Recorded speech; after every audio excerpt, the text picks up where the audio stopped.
أعوذ بالله من الشيطان الرجيم.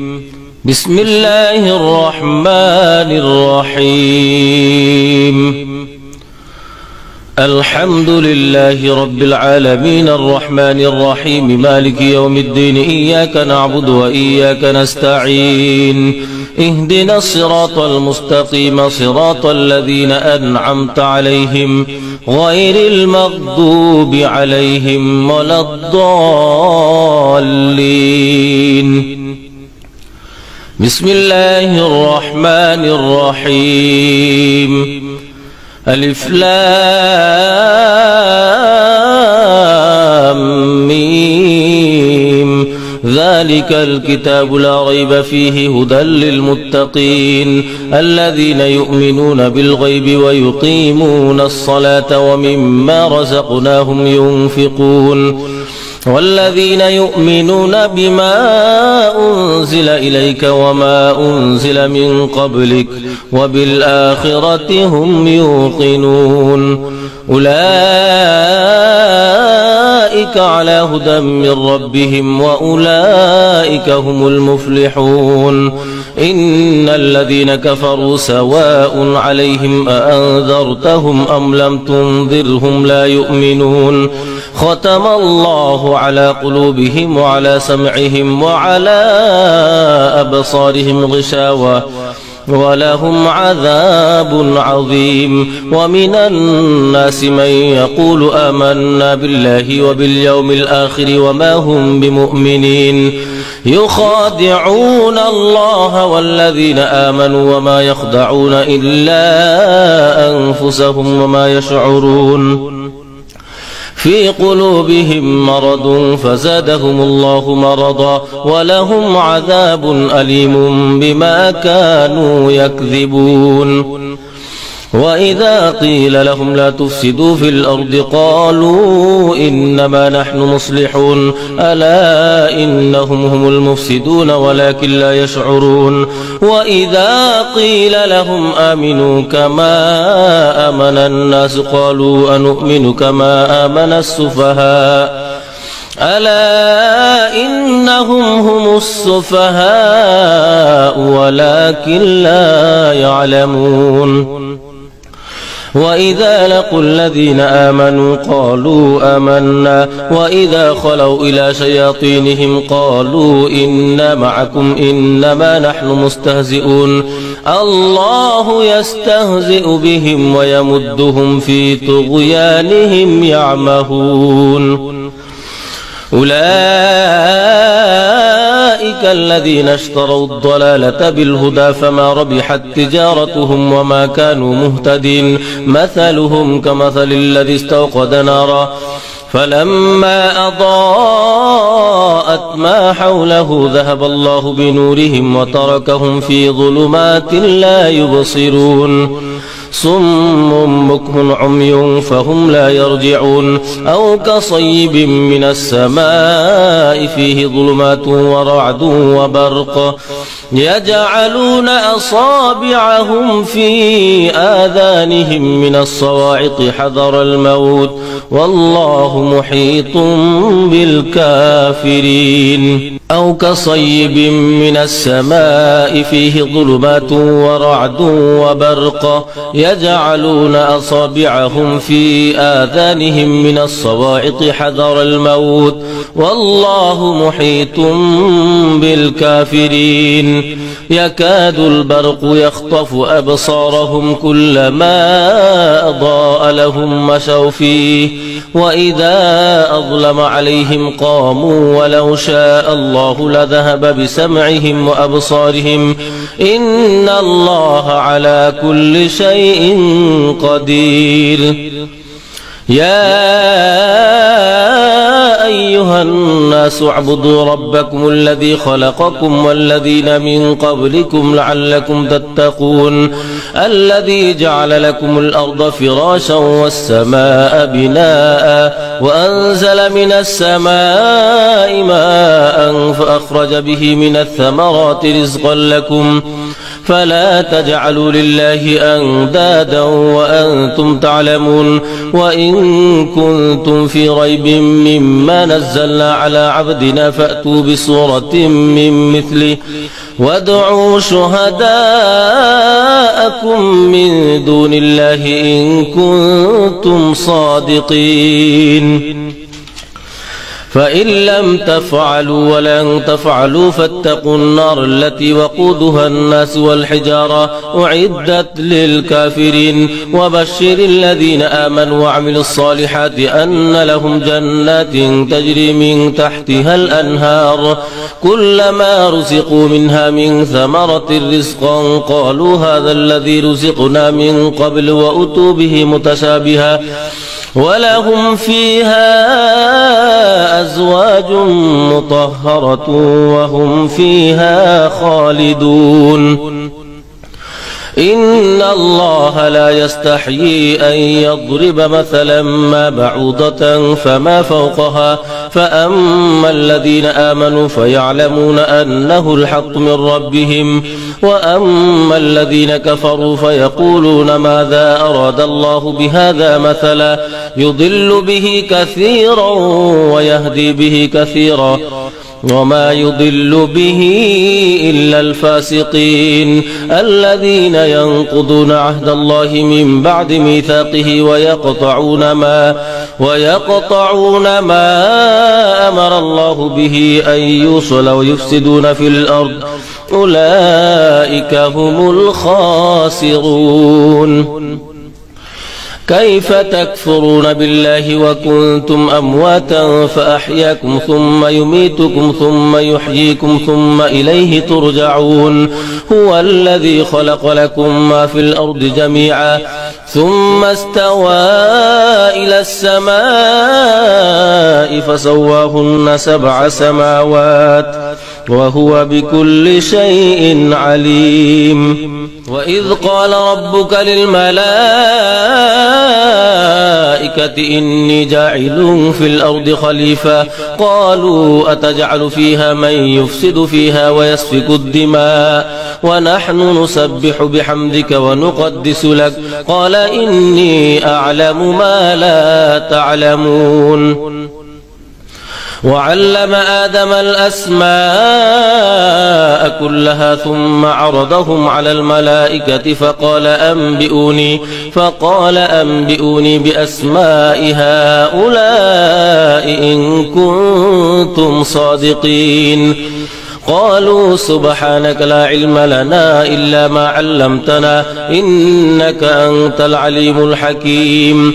قال يا آدم أنبئهم بأسمائهم فلما أنبأهم بأسمائهم قال ألم أقل لكم إني أعلم غيب السماوات والأرض وأعلم ما تبدون وما كنتم تكتمون وإذ قلنا للملائكة اسجدوا لآدم فسجدوا إلا إبليس أبى واستكبر وكان من الكافرين وقلنا يا آدم اسكن أنت وزوجك الجنة وكلا منها رغدا حيث شئتما ولا تقربا هذه الشجرة فتكونا من الظالمين فأزلهما الشيطان عنها فأخرجهما مما كانا فيه وقلنا اهبطوا بعضكم لبعض عدو ويكن في الأرض مستقر ومتاع إلى حين فتلقى آدم من ربه كلمات فتاب عليه إنه هو التواب الرحيم قل اهبطوا منها جميعا فإما يأتينكم مني هدى فمن تبع هداي فلا خوف عليهم ولا هم يحزنون والذين كفروا وكذبوا بآياتنا أولئك أصحاب النار هم فيها خالدون يا بني إسرائيل إسرائيل اذكروا نعمتي التي أنعمت عليكم وأوفوا بعهدي أوف بعهدكم وإياي فارهبون وآمنوا بما أنزلت مصدقا لما معكم ولا تكونوا أول كافر به ولا تشتروا بآياتي ثمنا قليلا وإياي فاتقون ولا تلبسوا الحق بالباطل وتكتموا الحق وأنتم تعلمون وأقيموا الصلاة وآتوا الزكاة واركعوا مع الراكعين أتأمرون الناس بالبر وتنسون أنفسكم وأنتم تتلون الكتاب أفلا تعقلون واستعينوا بالصبر والصلاة وإنها لكبيرة إلا على الخاشعين الذين يظنون أنهم ملاقو ربهم وأنهم إليه راجعون يا بني إسرائيل اذكروا نعمتي التي أنعمت عليكم وأني فضلتكم على العالمين واتقوا يوما لا تجزي نفس عن نفس شيئا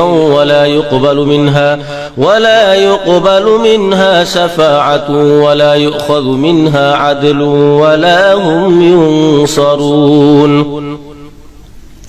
وإذ نجيناكم من آل فرعون يسومونكم سوء العذاب يذبحون أبناءكم ويستحيون نساءكم وفي ذلكم بلاء من ربكم عظيم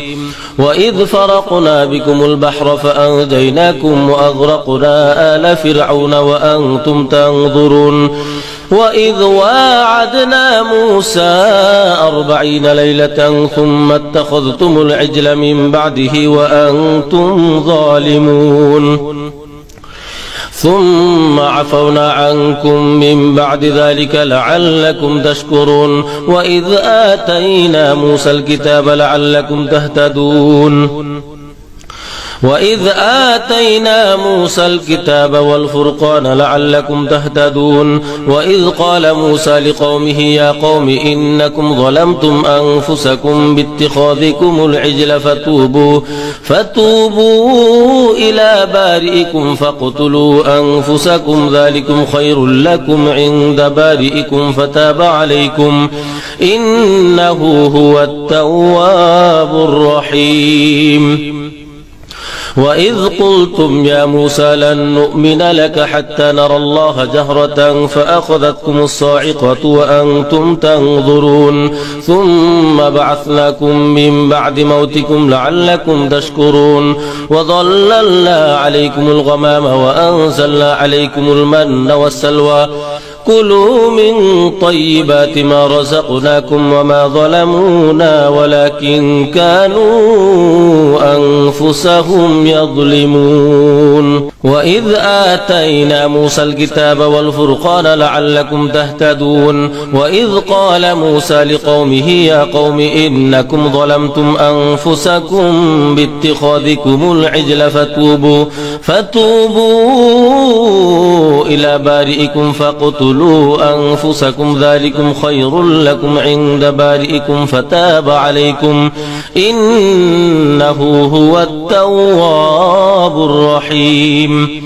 وإذ قلتم يا موسى لن نؤمن لك حتى نرى الله جهرة فأخذتكم الصاعقة وأنتم تنظرون ثم بعثناكم من بعد موتكم لعلكم تشكرون وظللنا عليكم الغمام وأنزلنا عليكم المن والسلوى كلوا من طيبات ما رزقناكم وما ظلمونا ولكن كانوا أنفسهم يظلمون وإذ قلنا ادخلوا هذه القرية فكلوا منها حيث شئتم رغدا وادخلوا الباب سجدا وقولوا حطة نغفر لكم خطاياكم وسنزيد المحسنين فبدل الذين ظلموا قولا غير الذي قيل لهم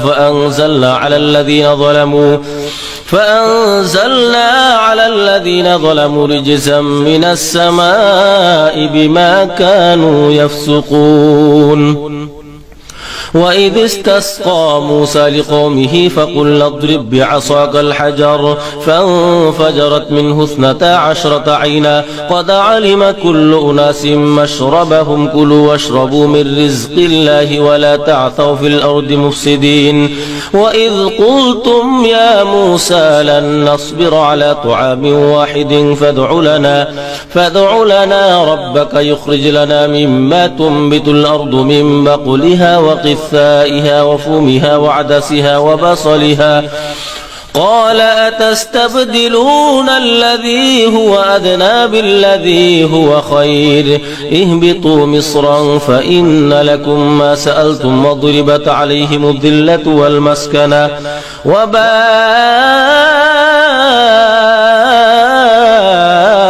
بغضب من الله ذلك بأنهم كانوا يكفرون بآيات الله ويقتلون النبيين بغير الحق ذلك بما عصوا وكانوا يعتدون إن الذين آمنوا والذين هادوا والنصارى والصابئين من آمن بالله واليوم الآخر وعمل صالحا فلهم أجرهم عند ربهم ولا خوف عليهم ولا هم يحزنون وإذ أخذنا ميثاقكم ورفعنا فوقكم الطور خذوا ما آتيناكم بقوة واذكروا ما فيه لعلكم تتقون ثم توليتم من بعد ذلك فلولا فضل الله عليكم ورحمته لكنتم من الخاسرين ولقد علمتم الذين اعتدوا منكم في السبت فقلنا لهم كونوا قردة خاسئين فجعلناها نكالا لما بين يديها وما خلفها وموعظة للمتقين وإذ قال موسى لقومه إن الله يأمركم أن تذبحوا بقرة قالوا أتتخذنا هزوا قال أعوذ بالله أن أكون من الجاهلين قالوا ادع لنا ربك يبين لنا ما هي قال إنه يقول إنها بقرة لا فارض ولا بكر عوان بين ذلك فافعلوا ما تؤمرون قالوا ادع لنا ربك يبين لنا ما لونها قال إنه يقول إنها بقرة صفراء فاقع لونها تسر الناظرين قالوا ادع لنا ربك يبين لنا ما هي إن البقرة شابه علينا وإنا إن شاء الله لمهتدون قال إنه يقول إنها بقرة لا ذلول تثير الأرض ولا تسقي الحرث مسلمة لا شية فيها قالوا الآن جئت بالحق فذبحوها وما كادوا يفعلون وإذ قتلتم نفسا فادارأتم فيها والله مخرج ما كنتم تكتمون فقلنا اضربوه ببعضها كذلك يحيي الله الموتى ويريكم آياته لعلكم تعقلون ثم قست قلوبكم من بعد ذلك فهي كالحجارة أو أشد قسوة وإن من الحجارة لما يتفجر منه الأنهار وإن منها لما يشقق فيخرج منه الماء وإن منها لما يهبط من خشية الله وما الله بغافل عما تعملون أفتطمعون أن يؤمنوا لكم وقد كان فريق منهم يسمعون كلام الله ثم يحرفونه من بعد ما عقلوه وهم يعلمون وإذا لقوا الذين آمنوا قالوا آمنا وإذا خلا بعضهم إلى بعض قالوا أتحدثونهم بما فتح الله عليكم ليحاجوكم به عند ربكم أفلا تعقلون أولا يعلمون أن الله يعلم ما يسرون وما يعلنون ومنهم أميون لا يعلمون الكتاب إلا أماني وإن هم إلا يظنون فويل للذين يكتبون الكتاب بأيديهم ثم يقولون هذا من عند الله ليشتروا به ثمنا قليلا فويل لهم مما كتبت أيديهم وويل لهم مما يكسبون وقالوا لن تمسنا النار إلا أياما معدودة قل أتخذتم عند الله عهدا فلن يخلف الله عهده أم تقولون على الله ما لا تعلمون بلى من كسب سيئة وأحاطت به خطيئته فأولئك أصحاب النار هم فيها خالدون والذين آمنوا وعملوا الصالحات أولئك أصحاب الجنة هم فيها خالدون وإذ أخذنا ميثاق بني إسرائيل لا تعبدون إلا الله وبالوالدين إحسانا وذي القربى واليتامى والمساكين وقولوا للناس حسنا وأقيموا الصلاة وآتوا الزكاة ثم توليتم إلا قليلا منكم وأنتم معرضون وإذ أخذنا ميثاقكم لا تسفكون دماءكم ولا تخرجون أنفسكم من دياركم ثم أقررتم وأنتم تشهدون ثم أنتم هؤلاء تقتلون أنفسكم وتخرجون فريقا منكم من ديارهم تظاهرون عليهم بالإثم والعدوان وإن يأتوكم أسارى تفادوهم وهو محرم عليكم إخراجهم أفتؤمنون ببعض الكتاب وتكفرون ببعض فما جزاء من يفعل ذلك منكم إلا خزي في الحياة الدنيا ويوم القيامة يردون إلى أشد العذاب وما الله بغافل عما تعملون أولئك الذين اشتروا الحياة الدنيا بالآخرة فلا يخفف عنهم العذاب ولا هم ينصرون ولقد آتينا موسى الكتاب وقفينا من بعده بالرسل وآتينا عيسى ابن مريم البينات وأيدناه بروح القدس أفكلما جاءكم رسول بما لا تهوى أنفسكم استكبرتم ففريقا كذبتم وفريقا تقتلون وقالوا قلوبنا غلف بل لعنهم الله بكفرهم فقليلا ما يؤمنون ولما جاءهم كتاب من عند الله مصدق لما معهم وكانوا من قبل يستفتحون على الذين كفروا فلما جاءهم ما عرفوا كفروا به فلعنة الله على الكافرين بئس ما اشتروا به أنفسهم أن يكفروا بما أنزل الله بغيا أن ينزل الله من فضله على من يشاء من عباده فباءوا بغضب على غضب وللكافرين عذاب مهين وإذا قيل لهم آمنوا بما أنزل الله قالوا نؤمن بما أنزل علينا ويكفرون بما وراءه وهو الحق مصدقا لما معهم قل فلم تقتلون أنبياء الله من قبل إن كنتم مؤمنين ولقد جاءكم موسى بالبينات ثم اتخذتم العجل من بعده وأنتم ظالمون وإذ أخذنا ميثاقكم ورفعنا فوقكم الطور خذوا ما آتيناكم بقوة واسمعوا قالوا سمعنا وعصينا وأشربوا في قلوبهم العجل بكفرهم قل بئس ما يأمركم به إيمانكم إن كنتم مؤمنين قل إن كانت لكم الدار الآخرة عند الله خالصة من دون الناس فتمنوا الموت إن كنتم صادقين ولن يتمنوه أبدا بما قدمت أيديهم والله عليم بالظالمين ولتجدنهم أحرص الناس على حياة ومن الذين أشركوا يود أحدهم لو يعمر 1000 سنة وما هو بمزحزحه من العذاب أن يعمر والله بصير بما يعملون قل من كان عدوا لجبريل فإنه نزله على قلبك بإذن الله مصدقا لما بين يديه وهدى وبشرى للمؤمنين من كان عدوا لله وملائكته ورسله وجبريل وميكال فإن الله عدو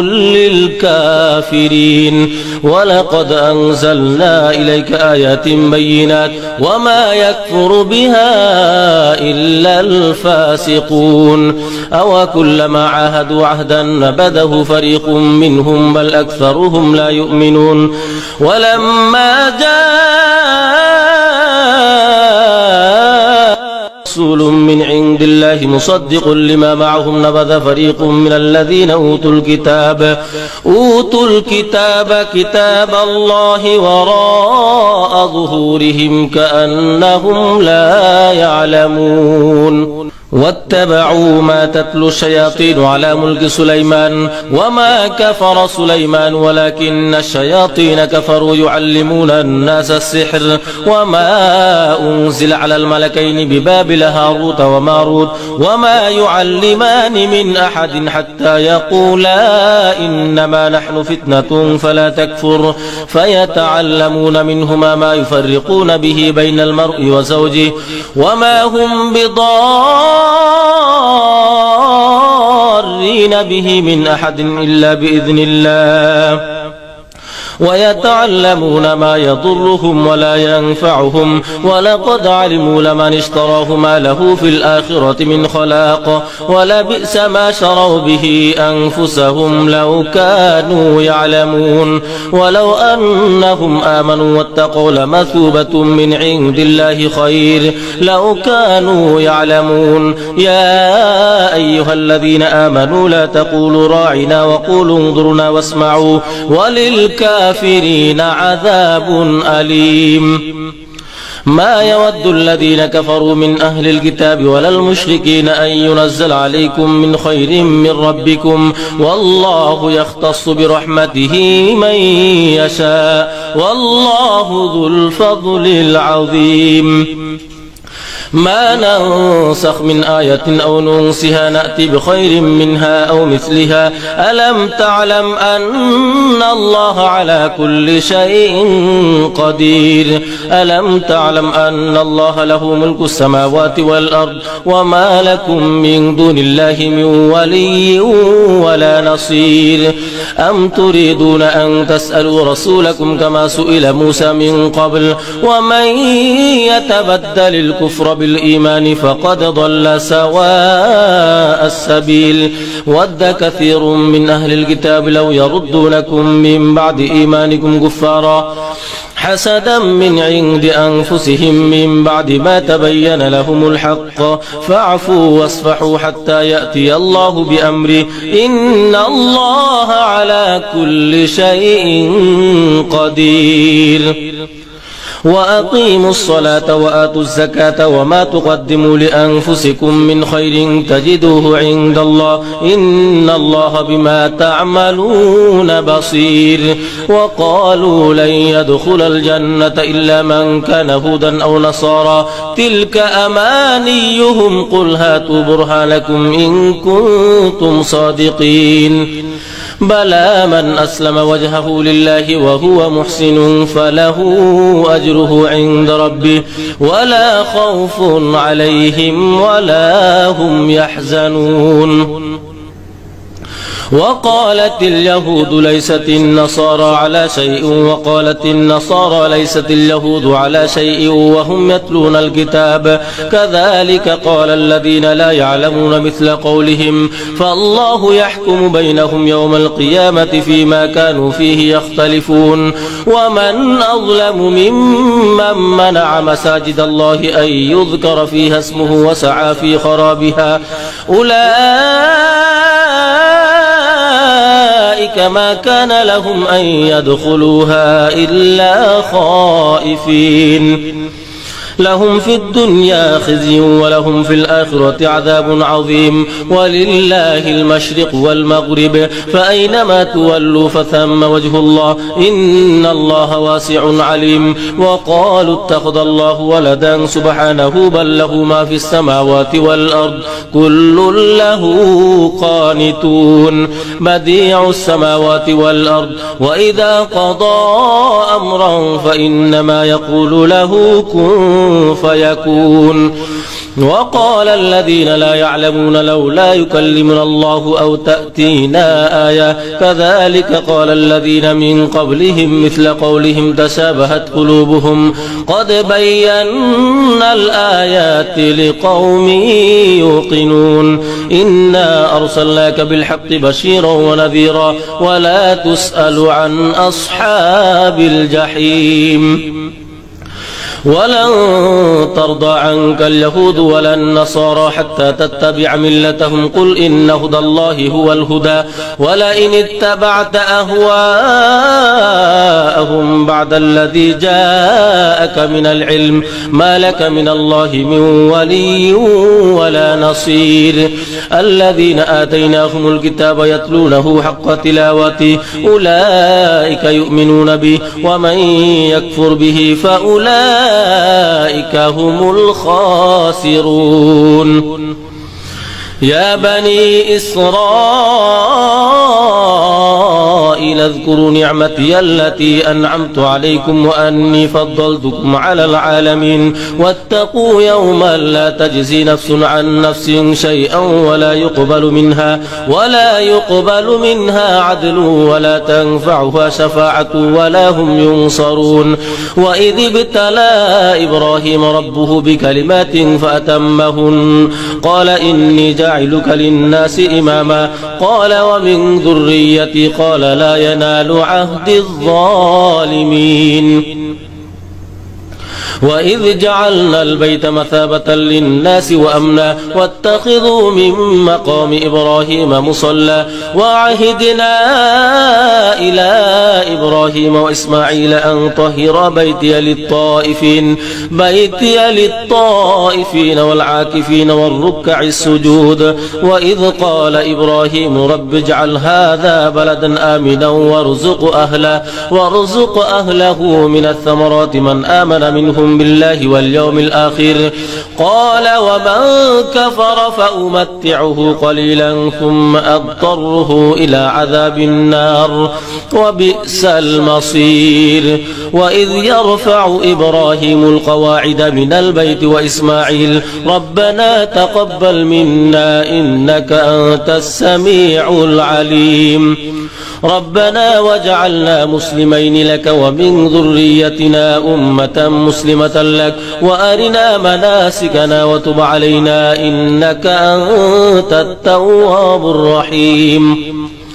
ربنا وابعث فيهم رسولا منهم يتلو عليهم آياتك ويعلمهم الكتاب والحكمة ويزكيهم إنك أنت العزيز الحكيم ومن يرغب عن ملة إبراهيم إلا من سفي نفسه ولقد اصطفيناه في الدنيا وإنه في الآخرة لمن الصالحين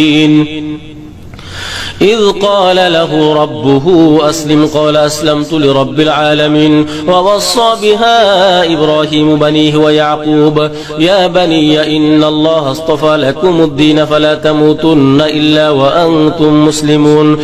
أم كنتم شهداء إذ حضر يعقوب الموت إذ قال لبنيه ما تعبدون من بعدي قالوا نعبد أصناما فنظل لها عاكفين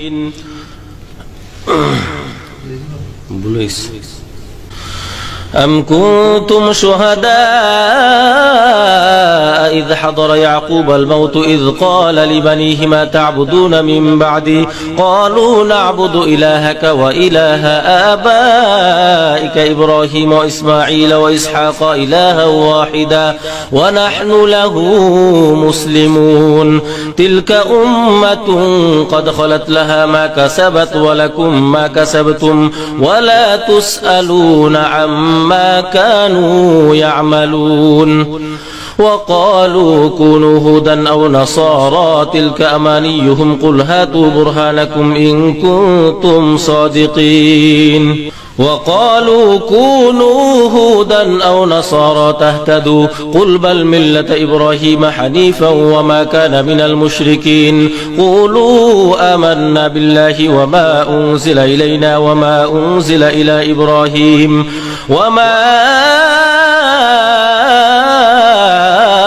أنزل إلى إبراهيم وإسماعيل وإسحاق ويعقوب والأسباط وما أوتي موسى وعيسى وما أوتي النبيون من ربهم لا نفرق بين أحد منهم ونحن له مسلمون فإن آمنوا بمثل ما آمنتم به فقد اهتدوا وإن تولوا فإنما هم في شقاق فسيكفيكهم الله وهو السميع العليم صبغة الله ومن أحسن من الله صبغة ونحن له عابدون قل أتحاجوننا في الله وهو ربنا وربكم ولنا